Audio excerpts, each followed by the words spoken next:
Ayan guys, binigyan tayo ni Yualan kaninang umaga ng karning baboy. Ayan. Salamat po sa iyo Yualan, at saka nagbigay kay Yualan. Salamat po sa inyo. Ayan. Dito ko na lang siya lulutuin sa buti namin kasi mainit pa sa labas. Doon ko sana lutuin sa sa kalan. Yan, mainit pa sa labas guys, kahit alas 5 na.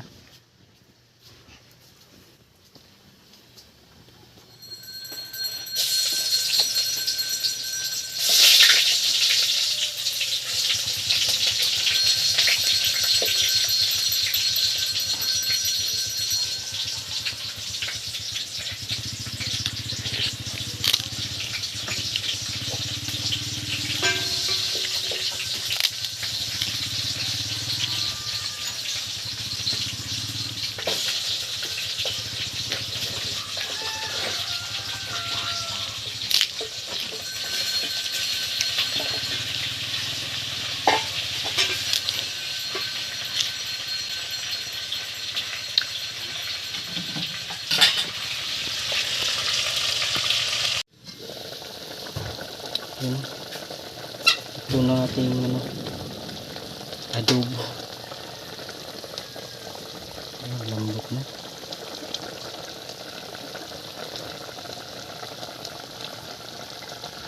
Ayan guys, luto na natin adobo.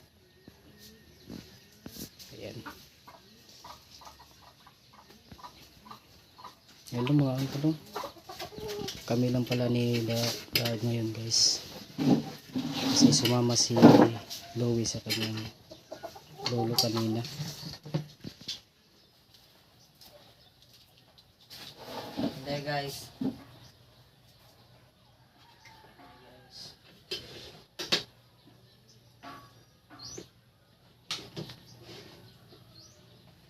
Sige ba?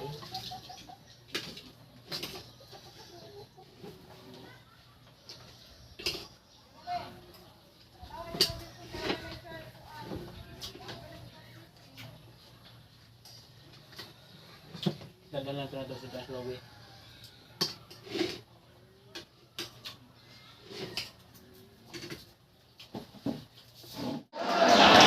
Apon, ay pagkasama ka sa Bulanon. Ha? Ha?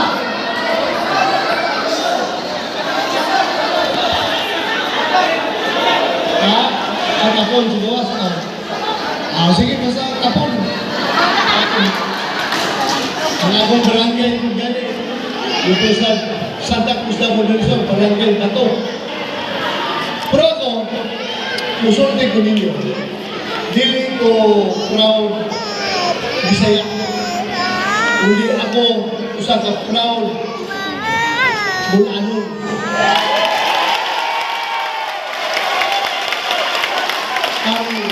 Ang atong irahan diha dito panganak sa barangay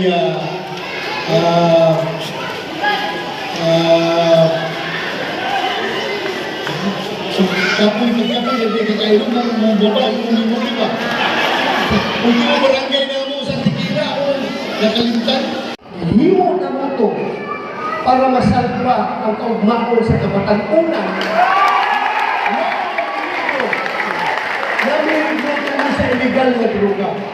Oo, dito yung katilo, isa pa karason. Himo na mo ito para mapugnan na ang Pilipinas mamahimong narco state. Katong panahon na, hapit na ka mamahimong narco state. Umdiin, ang mga drug lord na mga lugar na kontrolado na sa mga drug lord.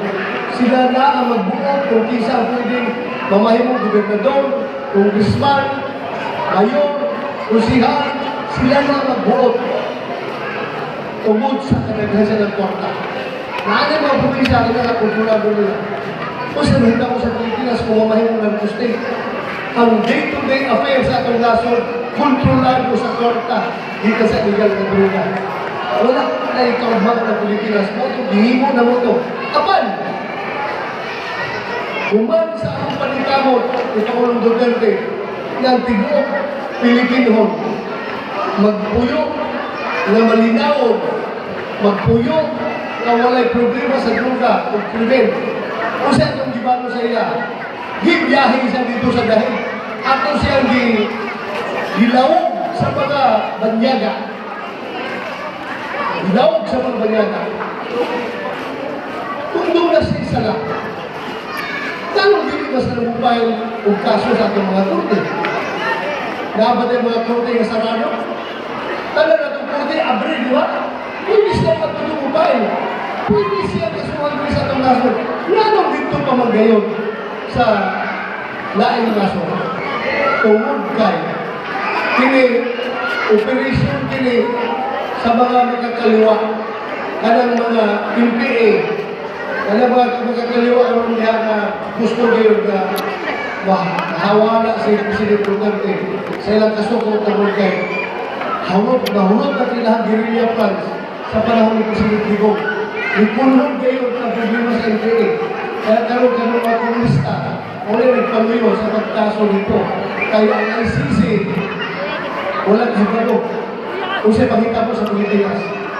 Wala sila kahibalo na ang ICC giwiponize, gihimong instrumento, hindi mga hakog sa gobyerno para mawala ang mga Duterte sa Pilipinas. Paulit lang ang istorya. Punta kita magkahinusa. Hindi na ito pasagtay sa tatay Digong hanggang siya makamulit.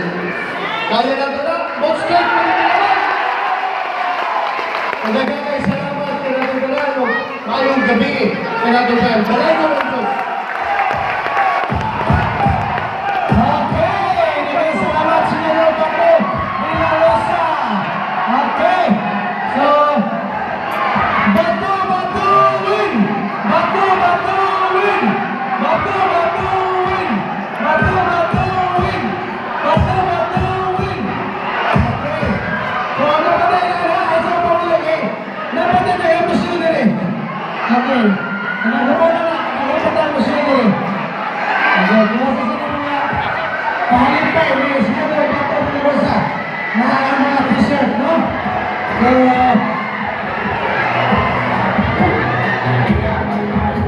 isa pa po eh, kaya dapat ang mga magpapag na rin.